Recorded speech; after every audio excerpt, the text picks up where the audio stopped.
Hi, everybody. Welcome to the Bertec Knowledge Series. You're all coming in now. We're recording this meeting, just so you all know.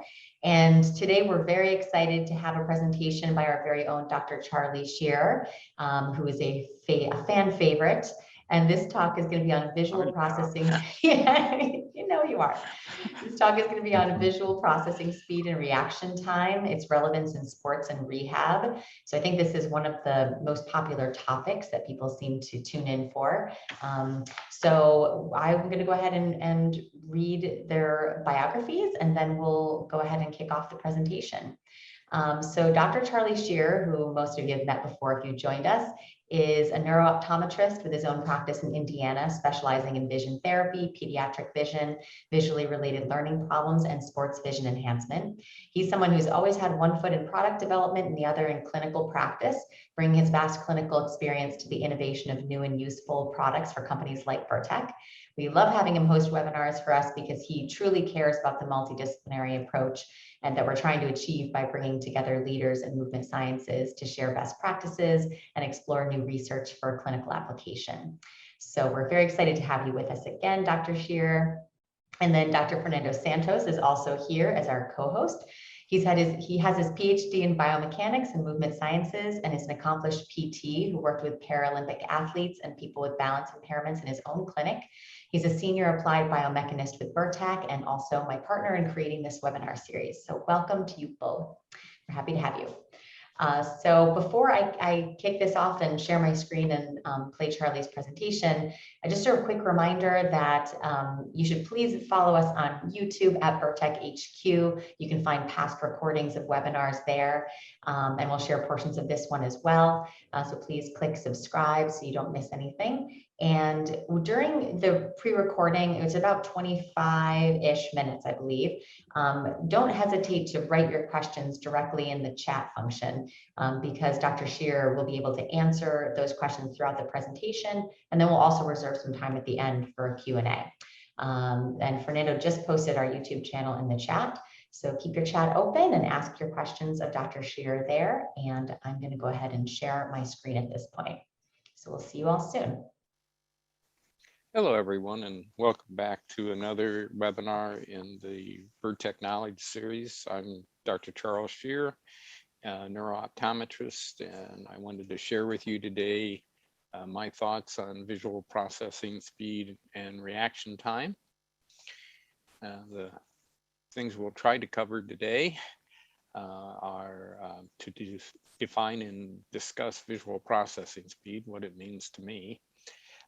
Discuss Hicks law and how it relates to sports vision, compare reaction time to response time, and that's under the Hicks law definition, discuss effects on aging and reaction time with response time, and also talk about how concussion affects reaction time and response time. And then we'll sort of go over some of the tests that we use to evaluate these and some of the strategies that we have for rehab and enhancement. We do a lot of work with visual processing speed and reaction time in elite athletes, and we'll cover some of that today too. Basically, visual processing speed means how fast does the mind understand what the eyes see. This concept was first kind of brought out and made sort of famous by the Israeli fighter pilots during the 7-Day War. They did a lot of what we call statistoscopic training, and they learned that they could actually increase visual processing speed by using 35mm slides shown in a projector with photographic shutters to expose those different scenarios at different frame rates or shutter rates. When you think of it with sports, the faster the visual processing speed, the faster a quarterback, or the more looks a quarterback will get when he drops back. You know, quarterback has about anywhere from 3 to 5 seconds to decide where he's going to throw the ball. And of course, he has a primary target, and if that's covered, he needs to move on in his progressions. In baseball, the faster the visual processing speed, basically the more looks a hitter will get at a ball. And if he only gets 1 or 2 looks at a ball, it's very difficult to determine the type of pitch it is and where that location is going to be. So the more looks we get, the better the hitter can predict the path and timing of the ball. And same thing in almost every sport. You know, a goalie has to be very dynamic in their processing of visual information and making that stick get where it wants to go when it wants to be there. And we talk about sports a lot, but more importantly, we also have all of our everyday life activities, and visual processing speed helps us every day in every way. We have to react when we're driving, or we have to react to something coming in front of us when we're walking. And it helps us decide whether we're going to hit the brake or swerve around an object. Reaction time is a little bit different. Reaction time really has to do with any sense. It's basically the time between the onset of a stimulus and when we start a response. We have to sense it, process it, and then start a signal going to initiate an action. Movement time is the time it takes to complete a movement from onset to finish. A lot of people use reaction time for this whole process, and it's better to break it down as we'll show you here in a minute. You know, motor movement is related to the task at hand. Are we just going to hit a keyboard switch, or do we have to swing a bat, or do we have to swing a tennis racket, or do we have to move our foot to the brake? But also realize while all this movement is going on, the visual processing doesn't stop. The eyes and the visual system have already moved on to the next task and started to process that. Hicks law kind of defines response time as reaction time plus movement time. So it's that whole series from beginning to end.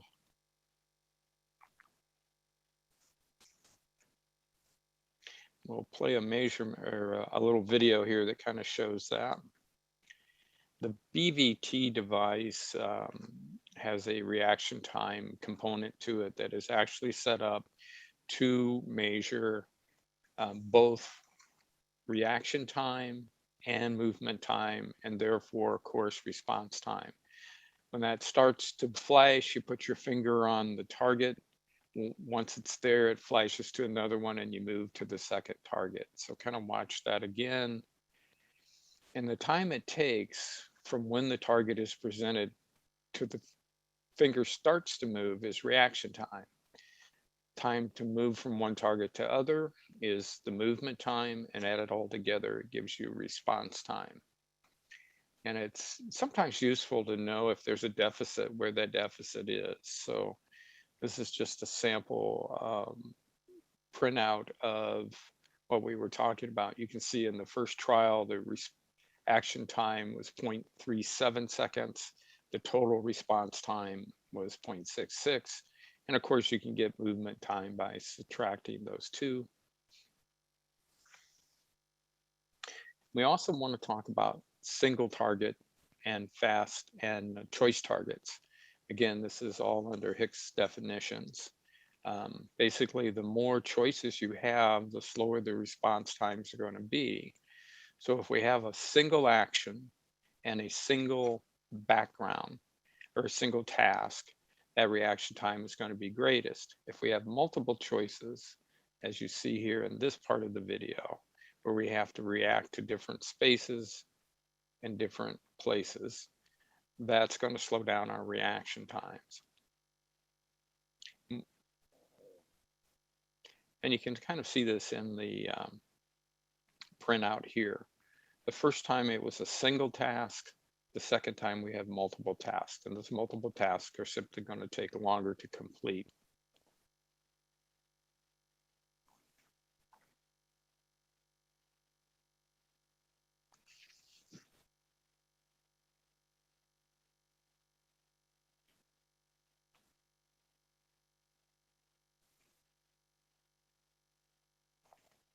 One way to look at response time and sports in particular is if the task at hand takes less time than the response time, then we're not going to be very successful for it. If the ball's already in the catcher's mitt, it's kind of hard to hit it. So we define success as the response time being equal to or less than the time needed to replace respond to the task. And I'll give you some examples here. In hockey, it takes about 9/10 of a second from the blue line for the average NHL player to make that puck travel that distance. Top end goalies in their prime have a response time that is equal to about half of that, or 0.45 seconds. So they've got a lot of time to react and make judgments if that shot's coming from the blue line. But if the shot's coming from a hash mark, or if there's a person or a player in between that's deflecting it and they have to have another reaction time, that only takes 0.45 seconds. So they better be anticipating and be right on the money if they're going to stop that shot. My favorite, of course, is baseball. In baseball, it takes about 400 milliseconds for a pitch to travel from pitcher to plate at 90 mile an hour. And we all know that the pitching mound or the rubber is 60 feet 6 inches from the home plate, but really we only have about 55 feet to react there, because number one, we're going to hit the ball before it gets to the plate, but also the release point of a pitcher is down the mound a ways, and depending on the height of a pitcher and his stride, it can be only 55 feet. It takes a really good hitter about 200 milliseconds to swing a bat, and that we can relate to as movement time.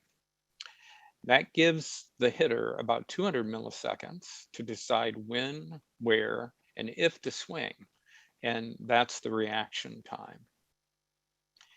Just to put it in perspective, it takes only about 150 to 200 milliseconds for a blink. So basically, if that batter were to blink after the pitch is released, he's lost. And again, relating things to real life, the brake reaction time is the time it takes between recognizing an object and applying the brakes.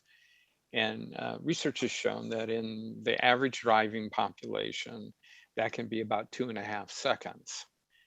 Again, that will vary with age and conditions and lots of other things that we'll discuss. There are lots of variables to Hicks' law and response times. Simple reactions, as we've mentioned, a single response to a single stimulus are the faster.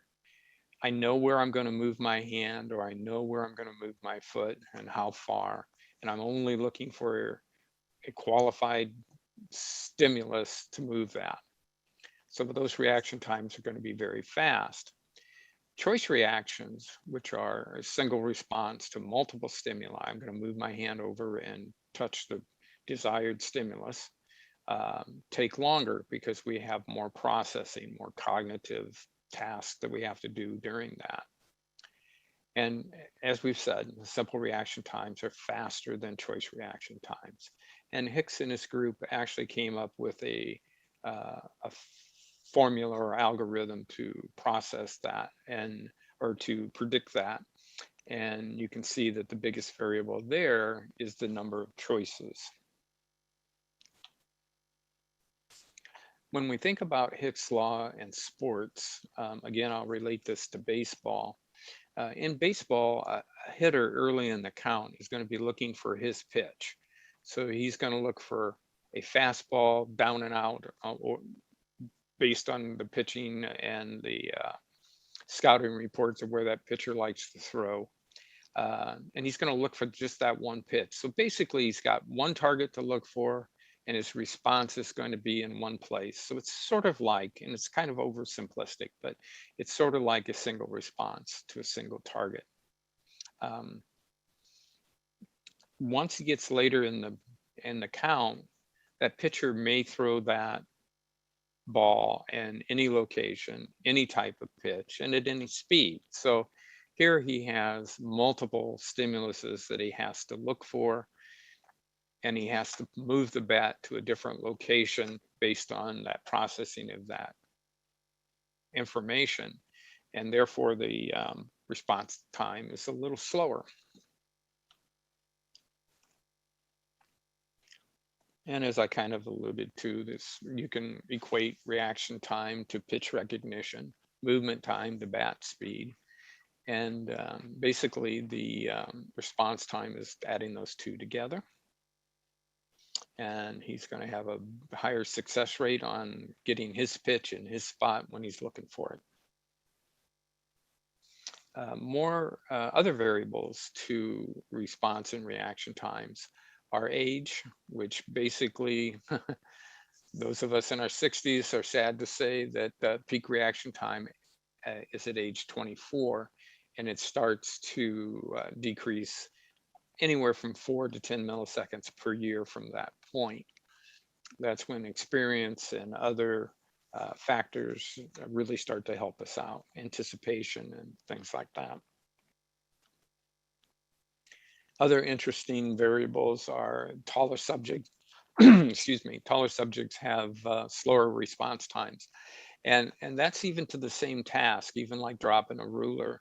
And theoretically, that's because it takes longer for the impulse to go from the brain to the fingertips if you're 6'8" than if you're 5'8".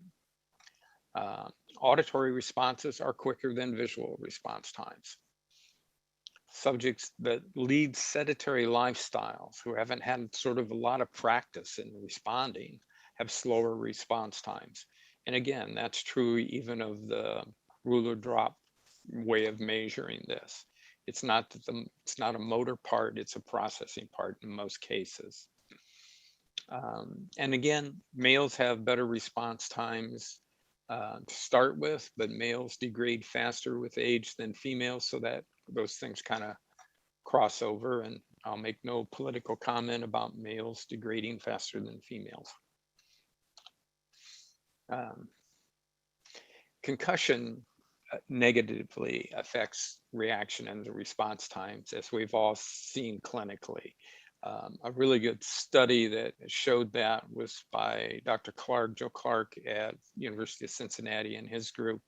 And I'm proud to say that he would probably be putting on a webinar for us in the near future, by the way.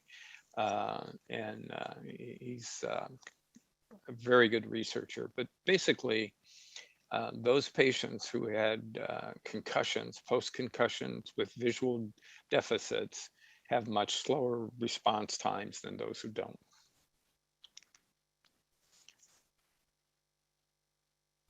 There's a couple ways of measuring response, reaction times, and even visual processing speed.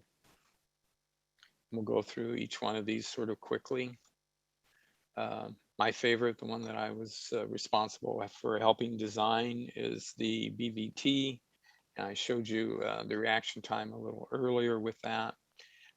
It's really going to measure for us reaction time and response times both.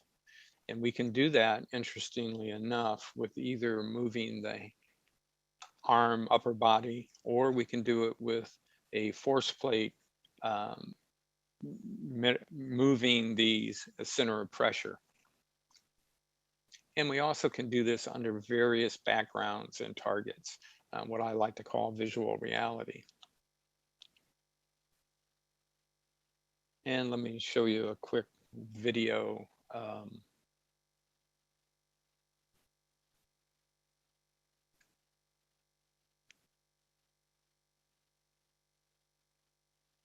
This is, I like to call Hicks law on steroids.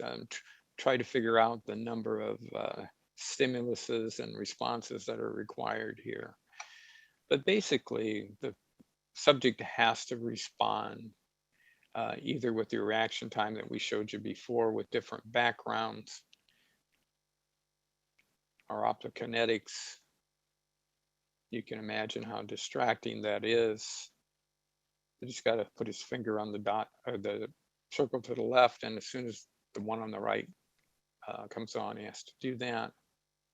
This is one of my favorites. You can imagine trying to do this while someone's throwing punches to you. But again, in the real world, this is what I call visual reality. This is what's really going on in sports and in life.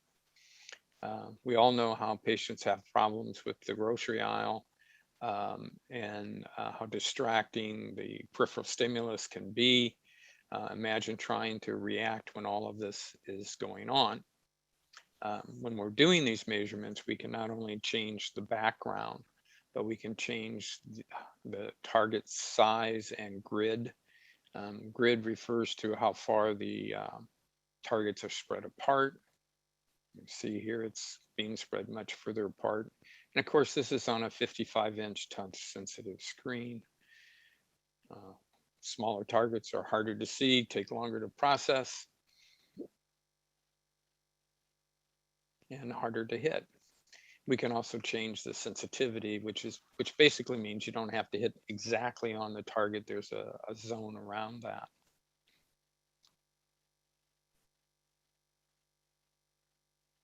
And again, I'm going through these kind of quickly here, but one of our favorites when we put balance into the picture, if you see that crosshair in the center, when the one on the left starts to flash, you have to use the force plate to move the center of pressure over to that. Once you've hovered on that for a bit, it'll suddenly move to the other side and you have to shift the center of pressure there. So basically you're not doing a motor response. Well, you are, because of course motor components are part of that, but it's shifting balance. And if you don't want to measure reaction and response time, you're just really looking at response times. That is basically how fast you can move your hand from point A to point B. This is the Major League Baseball protocol that we use. And we can change the background to different infields, outfields, actually even different stadiums and perspectives. But we just want to see how many times they can move that baseball in 30 seconds.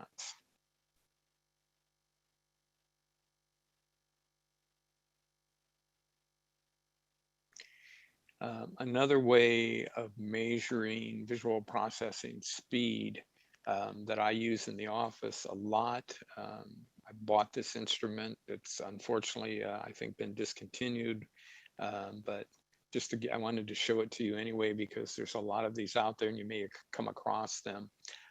It's called a visograph, and we use this with our learning disability population, dyslexic population, for helping with reading disorders. But I've come to use this quite a bit with my post-concussion patients because it will analyze how well they move their eyes and how accurately. But if you notice on about the third layer down, you'll see something called duration fixation. That's basically how long they stayed put until they processed that information and made the next eye movement. And you can see in this particular patient, their fixation duration was equivalent to a second grade level. And this is a patient that was an 8th grader. And we also use this as a guide to how well our therapy is going. At the end, we repeat these tests and hope that that visual processing speed goes back to normal. If that's the only deficit we see, we have a computer program I'll show you here in a minute that helps speed that up.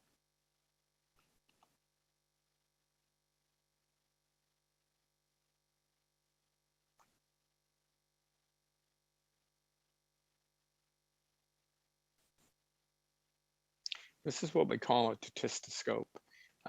Basically, it's a program we designed to flash numbers, letters, or uppercase and lowercase letters, I should say, or words up on the screen. And this is a trainable task that we're working on here. You can set how many characters you want. In this case, we'll do 2 numbers. And you're going to see it flash up on the screen. I guess we're going to 3 here, sorry. And these are lowercase. So we designed this to help our dyslexic population get letters and words in the right sequence going left to right, but also weighted to flash up B's and D's and P's and Q's so that they have to recognize those quickly. And again, we can change size of the text and so on, but be prepared, here they come. Okay, and as you see, that was O, X, K. And when you get it right, it goes faster. If they miss it, it slows down. So we're always kind of challenging the patient, but not frustrating the patient. And then it does give you some feedback. You'll see here, I'll miss some here on purpose. Let me see how this, in the upper left, the target, the speed that you're seeing goes faster and faster. And here we'll switch that sequence around, which is a common error. And then the next speed you see will slow down.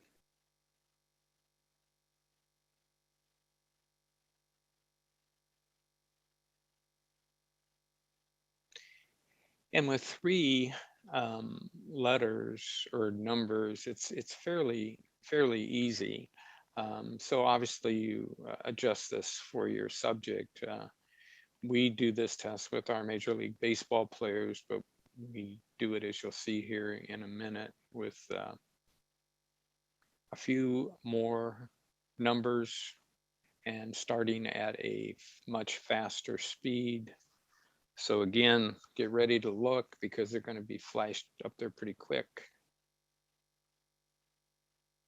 And as you saw, that was 3923. And we just keep going. They get 10 trials, and we want to see how many of the 10 they get correct, with each one progressively getting faster. I did have a NBA point guard one time that could do 7 of these in probably 30 to 40 milliseconds, which is just incredible to be able to see and process that information that quickly. Excuse me.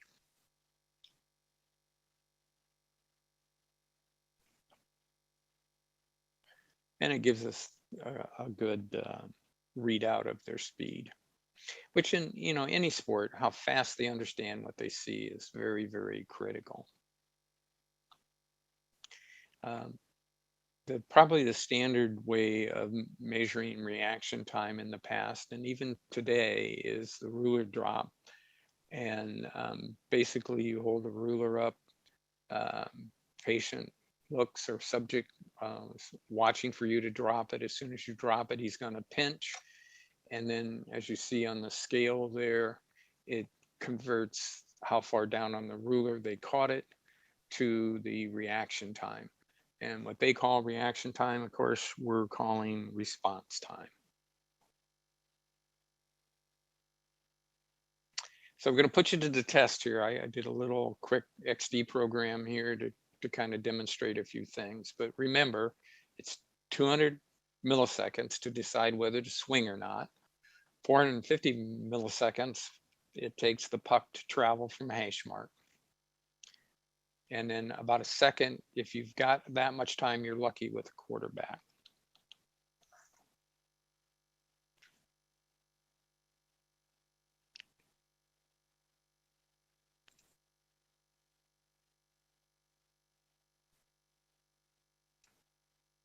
So basically on this first task, how many squares did you see? How many circles did you see? And that was 1/10 of a second. Which hockey puck was biggest? Which defense are they in? And which animal is the cutest? Are you a dog person or a cat person? Thank you for being here today, and I hope you enjoyed the webinar, and we're going to hang on here afterwards to answer any questions. Visual processing speed and reaction time are very trainable tasks. We did a study with a group of a whole elementary school, and the single best predictor of how good of reader they were basically was the stethoscopic presentation that you saw there. How quickly you can see something, understand it, and move on to the next task has a whole lot to do with our performance. So thank you again, and stay safe. Thank you, Dr. Shearer. Great presentation. We'll kick it off really quickly here for the Q&A. So Fernando, I'm going to toss it over to you to start with those questions. And I think there were some that were added in the chat as well. Yes, thank you so much, Charlie. Always fun to watch you. So we do have a couple questions there. I don't know if you want to address that right now, Charlie, or I can kick it off with a couple other questions here. Well, let me say that with the BVT, I don't. Our goal with these webinars is not for them to be a sales presentation. Quite the opposite. We try to present, when possible, different ways of doing things. So I use the video of the BVT because it's the only one I know of that will do some of these things. But when it comes to the actual, what do they cost and that type of thing, I'll refer you to the, excuse me, the Bertec website. I really don't want to get into the commercial aspects of things, or we can do that to the side. But, you know, generally speaking, they're around 15 to 20,000. So I'd just like to reiterate that it is not a sales pitch here, right? But I put the link for the Bertec Vision Trainer. That's what we call the BVT here in the chat, so you guys can take a look who's interested to know a little bit more about it and about sales. Again, if you guys have interest, just shoot a message on our website and our sales team will talk to you. But so let me just start by asking Charlie, what would you say is the difference between reaction time and response time? Well, you know, most of us probably use the two almost interchangeable, but from an academic or in some clinical situations, you really do need to break it down. And really, reaction time is what gets everything started. It's seeing it, processing it, and a signal's being sent to some motor group to perform a task. So it's helpful to know whether this is a processing problem or a motor problem, and how that affects response time. So basically, reaction time is how quick it takes the brain to get something going, and response time is that whole time from beginning to end of task. Really good. And about processing speed, how processing speed will affect reading and our daily life activities? Well, there's, and I should include some of these studies, but there have been some recent studies on reaction time and processing time, response times in the elderly population with risk of fall, for instance. They need to be able to react. Let's say they're walking down a sidewalk and a cat runs out in front of them. They have to change their gait. They have to move to the side. Anything like that. You know, response time and reaction time slowing as we get older, it just can add to a lot of problems. What we found with the reading population is that Visograph profile that I showed you, we do that on every one of our kids with learning and reading problems, and we want to know whether it's an eye movement accuracy problem or if it's a processing problem. And we did a whole elementary school that had just had a almost 500 kids that had a reading abilities test. It was a Title I school, so they evaluated reading on every kid in the school. And we went in and we did a vision screening on all 500 of those kids. I had 2 grad students helping me, and of all the visual tests we could do, focus and convergence and everything that we did, the single best predictor of how good a reader they were was their response on the statistoscopic test. You know, it's accuracy of what they see and how quickly they could move their eyes to the next task. Great. So I don't know if you saw all the questions that we have on our chat. And I would like to know if you'd like to comment on the question from our friend from Italy, Christine. So she talked about the study that they were doing and they did, and the altered vestibular and somatic input. And she asked if you'd like to comment about the influence of this altered somatosensory inputs for people with concussion, with sustained concussion. Yeah, there's a lot of research out there, and I'd be interested to see what she's done as well. Concussion again slows down one part of that loop for sure. You know, when we look again at response time as being the total time, we know that concussion does affect reaction time, processing time. So it's naturally, if you're lengthening that part of the equation, it's going to take them longer to respond. The only way that we can really tell, and I would love to hear her comments, but when we talk about the movement loop of this, then that's, you know, we're looking at different kinds of sensors. I suppose we could measure visual processing time and subtract that off of the reaction time, and then that would give us purely the motor time differences. So there's definitely an effect, whether it is the golden bullet to predicting these. We do the BVT tests that you saw pre and post concussion on all of our athletes, and we definitely do see a slowdown in the upper body response times. And her second question is if you have any data on normal differences in dynamic visual acuity and gait stability velocities in various populations. That we covered in a previous webinar, and I think that we have, and you could probably help me answer this, Fernando. You know, our BVA instrument, we're currently norming all those things. For instance, in dynamic visual acuity, we know that if there's a 2-line difference between their visual acuity stationary and with the head movement, that's diagnostic of concussion. So the nice part about the computerized techniques is that we can refine that down to closer to milliseconds and that type of thing. But gait stability and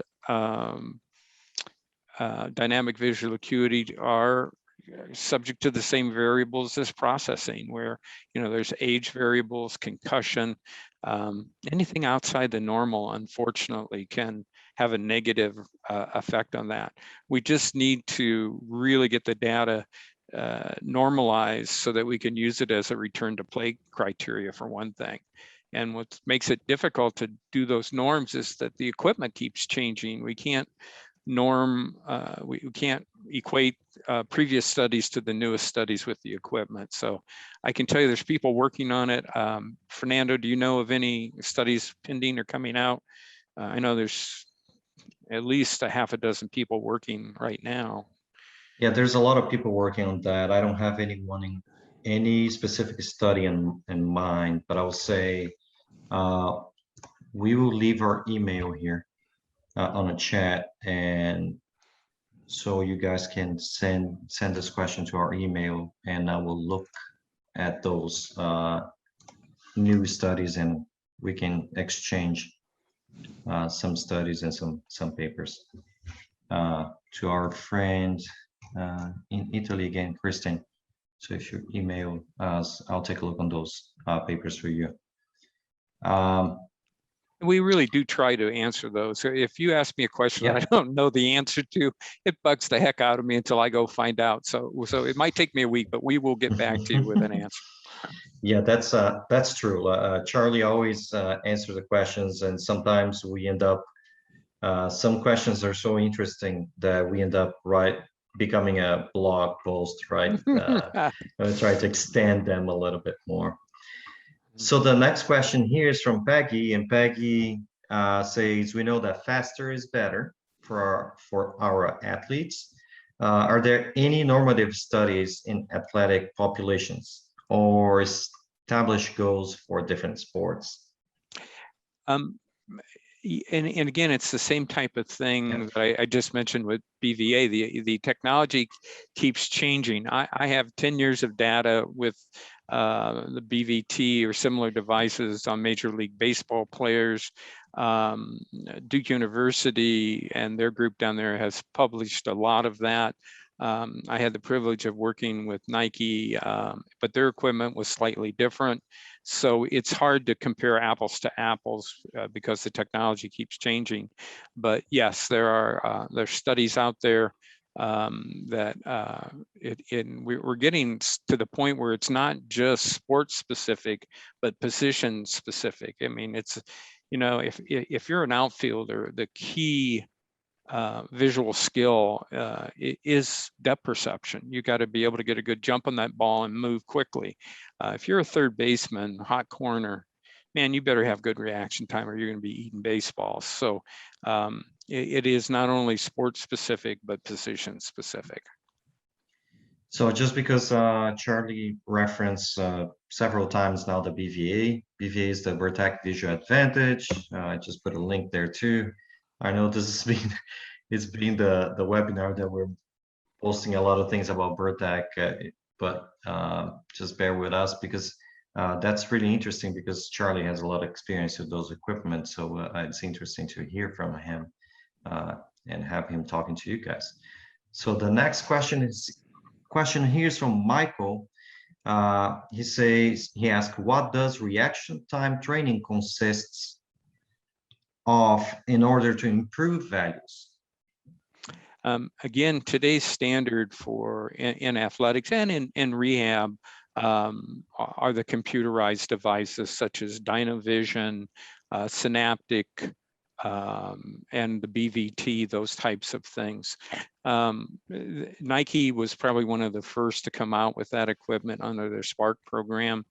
When that disappeared, we all kind of said, okay, we need something to replace this. So everyone sort of approached it in different ways. But, you know, my approach with the BVT was to this concept of visual reality. We were the first ones to be able to put specific backgrounds with specific targets. And in other words, instead of having a white screen and green dots, that's very helpful. And it's amazing to do that. The Wayne fixator from that I used with Olympic athletes almost 40 years ago now, still is a very valuable piece of equipment. But if we can simulate the athlete or the 80-year-old kitchen responses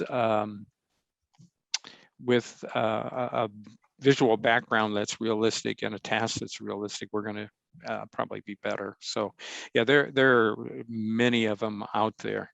But you can, I'll tell you one of my favorites, and it's very inexpensive, is get a ping pong ball machine and put various colored ping pong balls in there and have them be close to them and shoot the ping pong balls at the athlete, and they have to let the green ones pass and catch the red one. So we're, you know, there's a lot of things that you can do to work on that reaction time. Okay. And our next question from Maria. So she works with Parkinson's disease, and there's a major deficit on for them with movement times. Do you have any novel suggestions from a rehab standpoint of interventions to help improve both reaction and movement times? Well, she'd just like to add that the cost of equipment is a consideration. So if you have something non-technological or so. Yeah, well, there are a lot of apps that you can get on tablets and phones today that cost very little. I see another one in the cube that's near and dear to my heart, but Parkinson's, I've paid a lot of special attention to. I lost my mother to Parkinson's and a friend. So we've looked at this very carefully. I can tell you as an interesting note, one of the earliest diagnostic signs of Parkinson's is eye movement disorders. And they have algorithms now that they can predict very early on whether this is a Parkinson's patient and differentially diagnose and other things. But, you know, to me, that Parkinson's is a synaptic level problem. And we can train it, we can help, and the training probably helps them more compensate for things than anything else. It's hard to make a signal go down a wire faster if the wire's damaged. So it's difficult to have those approaches, but just anything that works on reaction time and speed of processing. And as again, there are simple apps that are free that you can get on for your tablets and smartphones, and I'll list a few of them on the blog here so that you have those. It doesn't have to be expensive. What makes things expensive is normalization and FDA approvals and things like that, that you know, we want to put numbers to it. You know, on one hand, we've got people asking for these specific norms that so we can diagnose them directly and efficiently. But on the other hand, we want something inexpensive to work with. And I'm a take-home therapist. I send a lot of inexpensive exercises home with patients, so I can appreciate that. Yeah, and Christine, just comment there to take a look on Parkinson's Center of Excellence and the work by George. Sorry, the chat just moved really quick here. George Stelmach at Arizona State University. Thank you, Christine, for sharing that with us. Oh, we have more questions coming. Nice. Well, the other one I saw that was near and dear to my heart was the person working with a gunfighter. I actually have worked somewhat through Nike with the military and special forces, but I had also a group of shooters, policemen who are ex-military who train policemen for reaction time and shooting out in Washington State or Oregon. And we were working on the same athletic skills that we would work with a baseball player with, you know, speed of recognition, motor speed, and training in visual reality. You know, they've got a tough job. You know, is a kid picking up a ruler or is a kid picking up a gun? You know, you have no room for error, and you have to make a very snap judgment. So I'm a big believer in training visual processing speeds for those athletes. And by the way, for the Parkinson's, let me give you guys a real quick eye movement exercise that doesn't cost a dime for Parkinson's patients. If you take any book, a big doctor's book, it doesn't matter. Have them look at one paragraph and read out loud the first letter of each word and time that for that paragraph. And that gives you a baseline.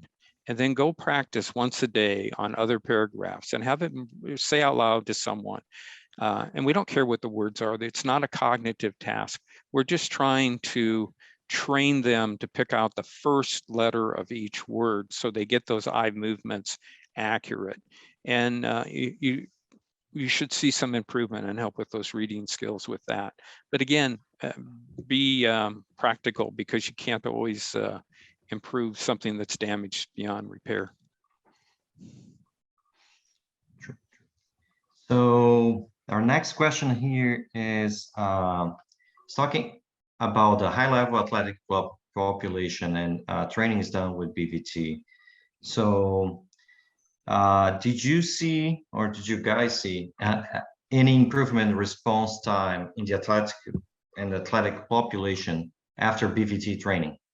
And if we saw that, does it relate to improvement of athletic performance?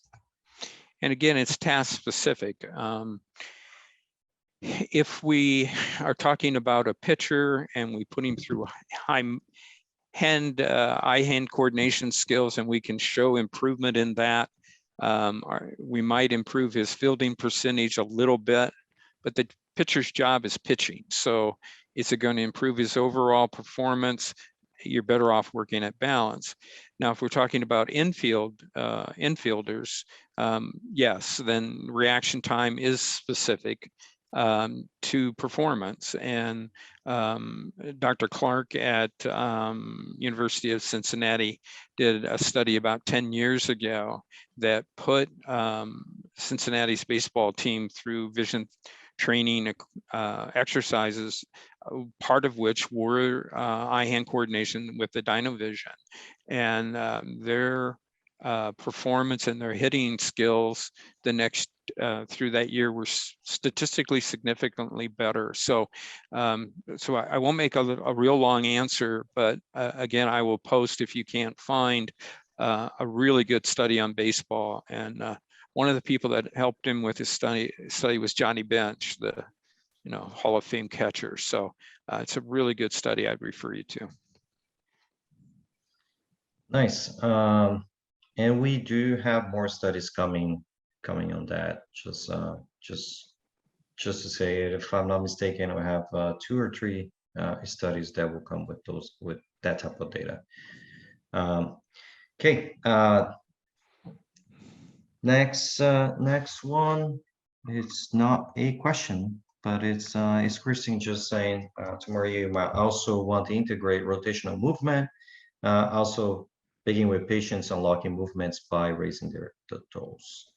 I think that was the part of the reference to the question about Parkinson's. Yeah, well, and one of the other things that I skip over probably faster than I should is the balance component. We added the force plate to the BVT because we're starting to look at, we want to see, if you're a shortstop and that ball's hit to the left, you don't just reach your hand out and catch the ball. It's a whole body movement. So how quickly can you shift your balance? How accurately can you shift your balance?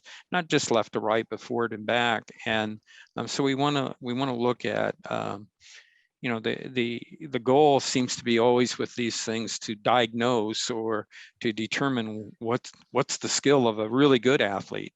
And I always look at it as, hey, what can I do to get the good player to be a better player? So, and we're looking at protocols for doing those trainings. Really good. We see Alyssa's back, so that means our time must be over. The annoying clock that pops in at the end. Thank you both, Charlie and Fernando. That was a great presentation, a lot of great, wonderful questions from the audience. So we really appreciate those. It makes it a much more interesting webinar when we have such interesting questions and also suggestions for each other. This is the whole goal of the webinar series, is to learn from each other and share knowledge, not just from us to you in any way, from each other to each other. So that's perfect. Thank you for that. Just to let you know what's coming up on the webinar series, we're keeping up our pace of putting out a webinar two every month. So the next one we have coming up is on the 25th of August from 3 to 4 p.m. Eastern time, and that's with Dr. Rebecca Bliss. She's a clinical assistant teaching professor in the DPT program at the University of Missouri. She's board certified in neurological PT, and her talk is going to be this is the title, Early Recognition of Vestibular Ocular Impairments Post-Concussion Leads to Early Treatment and Earlier Return to Play. So that's an interesting topic that I think a lot of you would be really interested in tuning in for. So that's on the 25th of August. Me too. You for sure. We just recorded it the other day, and it's a great talk. She's a really excellent presenter. And then on the 15th of September, we're going to have Dr. Shearer back, and also Cameron Hobson from the Bertec team. They're going to present a very relevant presentation on summer baseball, ground reaction forces, and how they relate to baseball as our working title. And then on the 29th of September, we have Dr. Chris Ariano, and he'll be talking about the neurocoupling between arms and legs during gait. And he just had a paper published on that topic that'll be interesting to share his research. And then you all mentioned, well, you mentioned Dr. Clark, Dr. Joseph Clark a few times, Charlie, and he will be doing a 3-part series with us on preventing concussion because he's, has some amazing stats on that. And he's agreed to do a 3-part series. So the first one I think is in October, and then we'll have one in November and one in December. Very excited to have him joining us. So that is all, I believe. Thank you both, and thank you to our audience. And don't forget to subscribe on YouTube and all that good stuff. And we'll look forward to seeing you next time. So thank you all. Thank you all. Bye all. Stay Bye-bye. safe.